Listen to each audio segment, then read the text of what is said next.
Salam sejahtera, saya Mutia Alagapan ataupun Mutu daripada Tampui, Johor Bahru. Saya ingin mohon jasa baik daripada rakan-rakan di luar sana untuk tolong sampaikan rakaman ini kepada Perdana Menteri Yang Amat Berhormat Datuk Seri Anwar Ibrahim, kepada Menteri Kesihatan Yang Berhormat Dr. Zaliha Mustafa dan kepada pihak-pihak yang berkait. Terima kasih. Salam sejahtera Datuk Seri.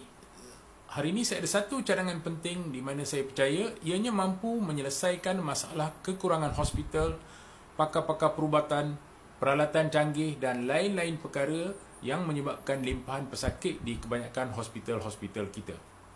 Izinkan saya menjelaskannya secara lebih terperinci.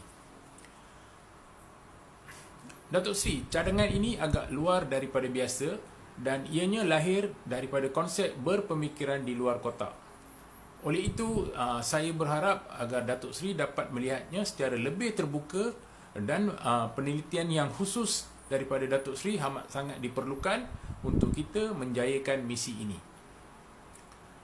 Satu transformasi yang besar perlu dilakukan untuk menjayakan projek ini. Kerajaan tidak lagi perlu membina, menyelenggara dan mengurus tadbir hospital. Sebaliknya, kita menggunakan dana tersebut untuk membeli satu polisi insurans yang besar untuk kesemua 32 juta rakyat Malaysia. Datuk Seri, dengan berbuat demikian, hospital-hospital terkemuka dunia akan berminat untuk membuka cawangan-cawangan mereka di seluruh negara kita. Kita juga boleh mempelawa hospital-hospital terkemuka dunia ini untuk datang membuka cawangan mereka di negara kita. Untuk menjayakan misi ini, kerajaan boleh juga memberikan sedikit insentif seperti diskaun elektrik dan air, dan mungkin juga kita boleh menyediakan tapak untuk disewa atau dipajak untuk 99 tahun dan lain-lain kemudahan asas sekiranya perlu.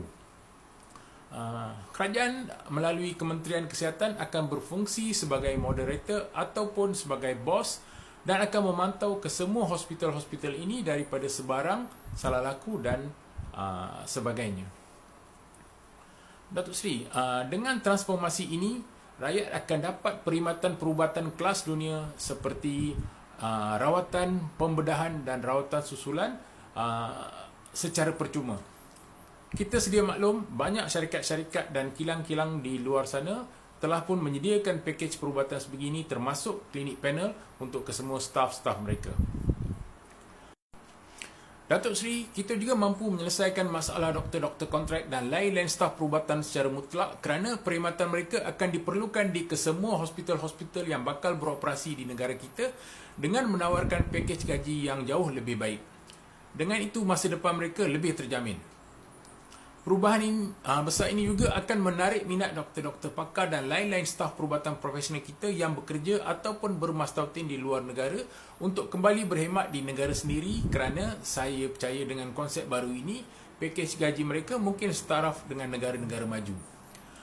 Datuk Seri, cadangan ini juga sedikit akan membantu merancangkan lagi medical tourism di negara kita. Mungkin satu persoalan akan timbul. Apa akan jadi kepada skim pencen staf hospital kerajaan selepas perubahan ini? Jawapannya mudah. Kerajaan boleh berikan mereka dua pilihan, iaitu sama ada mengeluarkan KWSP sekaligus ataupun teruskan dengan konsep pencen seperti sedia kala. Datuk Seri, terlanjur saya menyentuh topik ini, saya ada beberapa cadangan tambahan untuk menambah baik perkhidmatan kesihatan secara menyeluruh. Yang pertama, kita perlu digitaliskan rekod perubatan pesakit kita. Dengan perkataan lain, daripada alamat terkini, penyakit dihidapi, perubatan yang diambil, alahan, rekod pembedahan, jenis darah dan waris yang boleh dihubungi dan sebagainya dimasukkan ke dalam data digital Kementerian Kesihatan. Sebagai contoh, apabila seseorang pemandu lori kita membawa muatan dari Johor Bahru ke Kuala Lumpur dan kemudian teruskan perjalanan beliau ke Pulau Pinang, tiba-tiba beliau jatuh sakit di Ipoh dan berada dalam keadaan tak sedar. Situasi ini akan menyukarkan dan melambatkan pihak hospital di Ipoh untuk merawat pesakit ini, tapi sekiranya rekod perubatan beliau boleh diperolehi dengan masukkan maklumat MyCard ke dalam sistem komputer Kementerian Kesihatan, bantuan perubatan boleh diberikan dengan pantas. Dalam pada itu, kepada pesakit yang berada dalam keadaan tak sedar ataupun waris yang tidak begitu tahu mengenai penyakit yang dialami, tidak perlu bersusah payah untuk menjelaskan kepada sekumpulan doktor yang datang untuk merawat pesakit tersebut.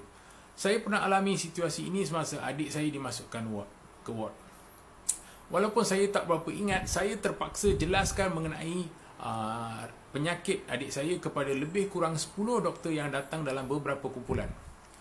Datuk Seri, saya pernah menghantar cadangan ini secara bertulis kepada dua menteri kesihatan terdahulu, iaitu Datuk Seri Subramaniam dan kepada Yang Berhormat Dr. Zulkifli. Datuk Seri, waktu melawat pesakit yang sedia ada perlu dirombak kerana ianya tidak lagi sesuai kerana waktu bekerja rakyat kita sudah jauh berubah. Jadi waktu melawat pesakit yang sedia ada begitu merumitkan seseorang waris atau pelawat yang datang dari jauh untuk menziarah pesakit, terutamanya yang berada dalam keadaan tenat. Kerana mungkin itu peluang terakhir mereka bersama dengan yang tersayang, dan sekiranya terlepas peluang itu, mungkin pesakit telah pergi buat selama-lamanya.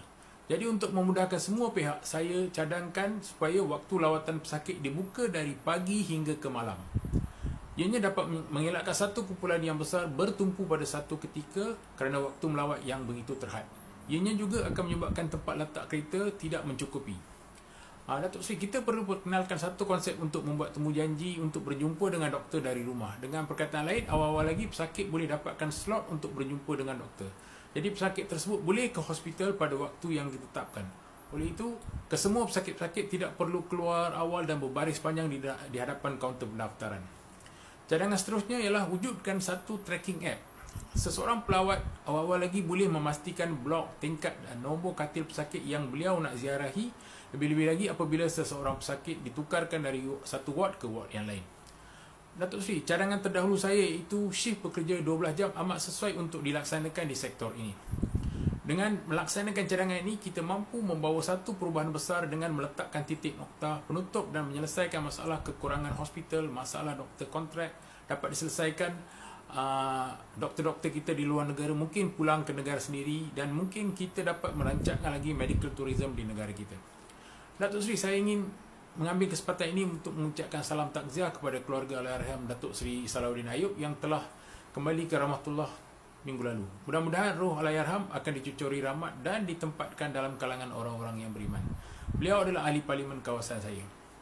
Akhir kata, saya berharap cadangan ini sedikit dapat membantu Datuk Seri untuk memberikan perkhidmatan terbaik kepada rakyat. Terima kasih, Datuk Seri.